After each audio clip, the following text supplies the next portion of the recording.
ও আল্লাহ গো, যে ঠান্ডা, আমি ঘুমিয়ে থাকি। আল্লাহু আকবার। হায় আল্লাহ, এদিকে তো ফজরের আজান হয়ে গেছে।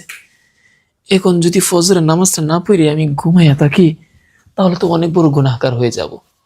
শয়তানকে খুশি করানো হয়ে যাবে, আর আল্লাহ তাআলা অসন্তুষ্ট হবেন। না না, যাই, ফজরের নামাজটা আমি আদায় করে আসি। ফজর, না না, অনেক বেশি ঠান্ডা। ফজরের নামাজ আমি এখন আদায় করতে পারবো না।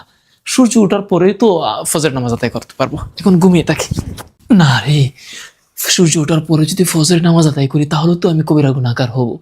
কারণ অক্ত মতো নামাজ পড়া ফরজ। অক্ত চলে গেলে তারপরে যদি আমি ফজরের নামাজ আদায় করি, তাহলে তো শয়তান খুশি হবে, আল্লাহ তাআলা অসন্তুষ্ট হবেন, অনেক গুনাহগার হয়ে যাব। না না, ফজরের নামাজ এখনই আমি আদায় করব। ঠান্ডাকে আমি পরোয়া করি না। বিসমিল্লাহির রহমানির রহিম। ওযু তো করলাম, এখন সুন্নত নামাজটা আদায় করি। আল্লাহু আকবার। আসসালামু আলাইকুম ওয়া রাহমাতুল্লাহ। আসসালামু আলাইকুম ওয়া রাহমাতুল্লাহ।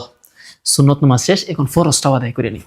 না না, ফরজ নামাজ তো মসজিদে গিয়ে আদায় করা উচিত। আমাদের প্রিয় নবী সাল্লাল্লাহু আলাইহি ওয়াসাল্লাম অসুস্থ অবস্থায়ও মসজিদে গিয়ে জামাতের সাথে নামাজ আদায় করেছেন, কখনো জামাত তরক করেন নাই। যাই, মসজিদে গিয়ে জামাতের নামাজটা আদায় করে আসি, অনেক বেশি নেকি পাবো।